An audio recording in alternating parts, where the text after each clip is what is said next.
Parmi toutes les crypto-monnaies, n'y a-t-il pas seulement le Bitcoin qui a réellement révolutionné les choses? C'est la question que certains se posent aujourd'hui et j'aimerais qu'on en parle tout de suite. C'est parti. Mais avant cela, n'oubliez pas que vous pouvez télécharger notre vidéo de formation offerte qui vous aide à investir de manière simple et en automatique dans les crypto-monnaies. Pour cela, il vous suffit de cliquer sur le petit i en haut à droite ou sur le lien sous la vidéo et nous vous enverrons, vous remplissez ce petit formulaire rapide, nous vous enverrons ça le plus vite possible.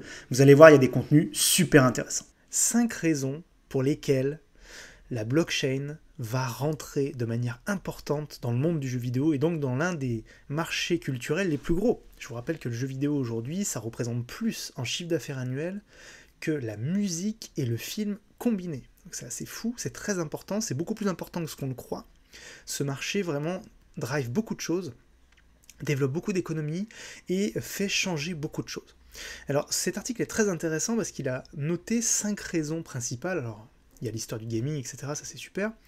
Mais la grande question c'est pourquoi. Alors il y a plusieurs raisons invoquées. La première, c'est que ça va permettre de créer des économies du jeu vidéo de façon organique. Ça veut dire quoi? Ça veut dire que les gens, jusqu'à présent, il fallait qu'ils payent pour jouer.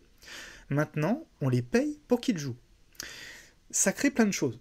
Ça va permettre toute une économie de se créer, des gens qui vont échanger des tokens, qui vont jouer, qui vont gagner de l'argent avec les jeux. On va pouvoir avoir des nouvelles générations de personnes qui vont participer à ces jeux vidéo, qui vont créer une économie à l'intérieur. J'aime beaucoup l'exemple de Second Life, il y a plus de 10 ans maintenant, où une Chinoise avait été devenue millionnaire, voire même presque, oui, plus d'une centaine de millions de dollars elle avait généré, en créant une agence immobilière sur le jeu vidéo. Donc tout ça, ça va se développer avec les jeux vidéo blockchain, avec les métaverses. Donc on va avoir une véritable économie nouvelle. Et l'avantage de cette économie-là, c'est qu'elle peut sortir du jeu vidéo. C'est ça qui est assez fou. Le deuxième point, c'est que ces blockchains sont ouvertes et sans permission. Aujourd'hui, avec une simple connexion Internet, un téléphone ou un ordinateur, on peut jouer, on est bienvenu pour participer. Il n'y a pas besoin d'avoir une infrastructure, il n'y a pas besoin de demander l'assortiment de quelqu'un. On peut y aller, on peut participer, on peut développer, on peut créer, on peut jouer. Donc ça donne une ouverture beaucoup plus importante et on va avoir beaucoup plus de jeux vidéo ouverts qu'on en a jusqu'à présent. Ensuite, les protocoles ouverts permettent la compression et même l'annihilation des technologies existantes. Aujourd'hui, Ethereum par exemple est un protocole ouvert qui permet beaucoup de choses que jusqu'à présent, pour pouvoir faire un équivalent en moins bien, il fallait avoir tout un écosystème, tout un système fermé, dominé par une entreprise, et on était obligé de faire par rapport à ses règles à elle. Tout ça, c'est évidemment terminé, donc ça réduit les barrières à l'entrée, ça permet à beaucoup plus de gens de participer, y compris dans des pays qui sont peut-être qui ont moins d'accessibilité aujourd'hui. Ça permet ça de manière importante. Et enfin, le point bien sûr très très très important, c'est la décentralisation, qui va permettre à n'importe qui de pouvoir créer des choses, de pouvoir les partager, de pouvoir les sortir, de pouvoir interagir entre différents écosystèmes, entre différents jeux vidéo. On va pouvoir sortir notamment nos NFT, donc tous nos produits numériques uniques qui auront été créés sur ces jeux vidéo, on va pouvoir les sortir du jeu pour pouvoir les revendre ailleurs, les échanger, participer, etc. avec. Bref, ça va ouvrir beaucoup de choses. L'autre point que je voulais voir avec vous, c'est que le nouveau maire de New York a décidé d'apporter le Bitcoin et la blockchain dans les écoles. Et ça, c'est vraiment une très très bonne nouvelle. On espère que ça va se développer partout.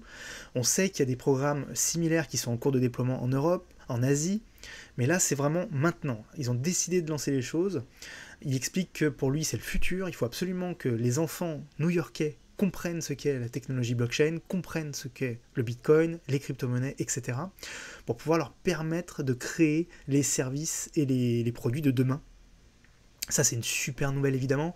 Si on commence à avoir, même dans les écoles, de l'apprentissage sur les crypto-monnaies, sur la blockchain, etc., tout ça va nous apporter, évidemment, beaucoup pour l'avenir. Donc ça, c'est une excellente nouvelle. Ça devrait arriver dès l'année prochaine. Donc, excellente nouvelle. On attend de voir ce que ça va donner en Europe également. Autre news incroyable, la marketplace, la place de marché OpenSea vient d'atteindre les 10 milliards de dollars de volume total d'échanges. La plus grande plateforme de NFT mondiale avait atteint il y a seulement 3 mois 1 milliard de transferts, de volume total. On est en x10 en 3 mois, c'est complètement fou.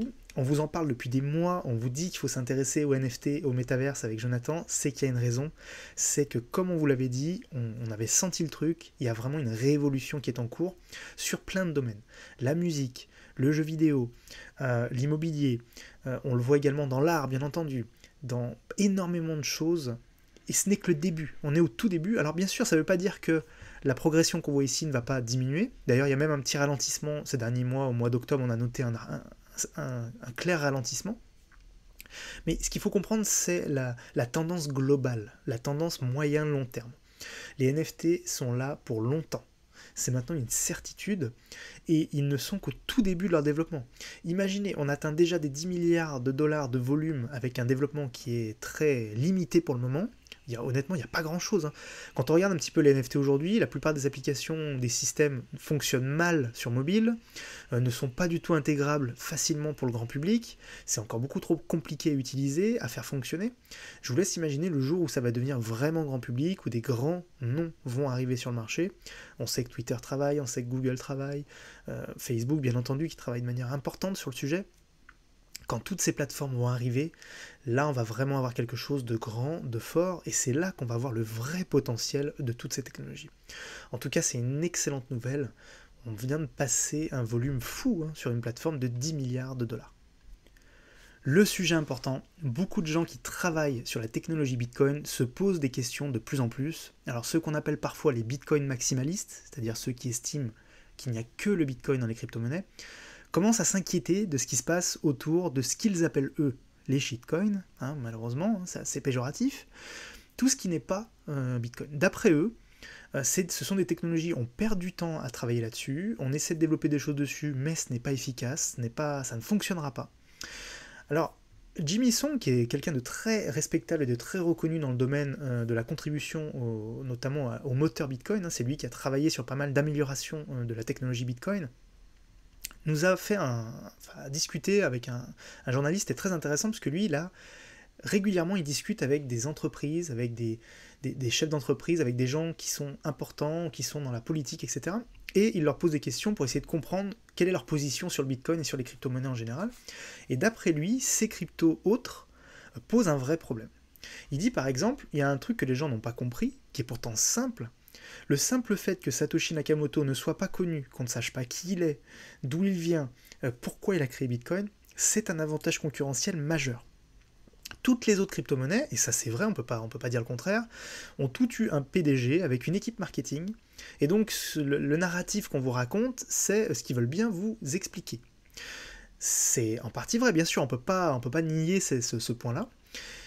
Il explique aussi qu'aujourd'hui, voilà, vous parlez de blockchain partout avec vos cryptos, etc. Super. Sauf que nous, on a la vraie blockchain Bitcoin, l'originelle, c'est celle qui a été créée à l'an zéro, on peut dire, c'est Jésus, d'après lui. Et vous, ce que vous faites, c'est que vous vous contentez, arrêtez de parler de blockchain, en réalité, ce que vous voulez, c'est gagner de l'argent. Ce qui vous intéresse, c'est de faire du gambling, c'est de faire du casino, de trouver la dernière crypto qui va exploser, et de la développer, et de gagner de l'argent avec. Alors, il n'a pas complètement tort. Après, je ne suis pas d'accord avec ce positionnement-là. Je le sais, moi je suis un fou amoureux de la blockchain et ça ne m'empêche pas de comprendre l'intérêt de la blockchain Ethereum, de comprendre l'intérêt de Solana, l'intérêt de Cardano et d'autres cryptos que j'ai dans mon portefeuille. Il n'y a pas que l'argent. Même si je comprends ce qu'il veut dire, il y a beaucoup de gens qui fonctionnent comme ça effectivement et qui ne s'intéressent qu'à la partie financière et je pense aussi que c'est une erreur. D'après lui, on va beaucoup trop loin. On est parti trop loin des fondamentaux réels, de la valeur réelle, de la capacité productive réelle. Et d'après lui, ces crypto-monnaies-là ne vont pas changer le monde. Elles ne vont pas avoir un impact vraiment important. Pour lui, le Shiba ou le Dogecoin, par exemple, ne font rien pour la civilisation actuelle, à part les mêmes erreurs que le système capitaliste actuel.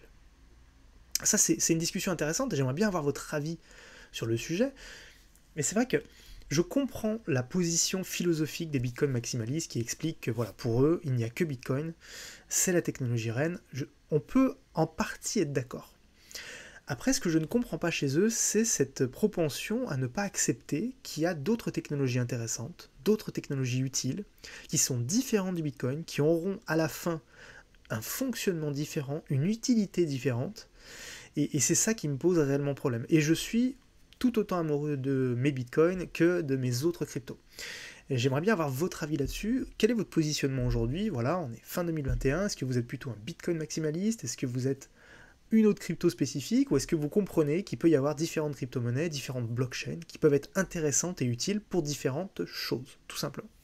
D'ailleurs, petit point rapide au niveau du Shiba, il vient d'y avoir un truc assez fou qui s'est passé.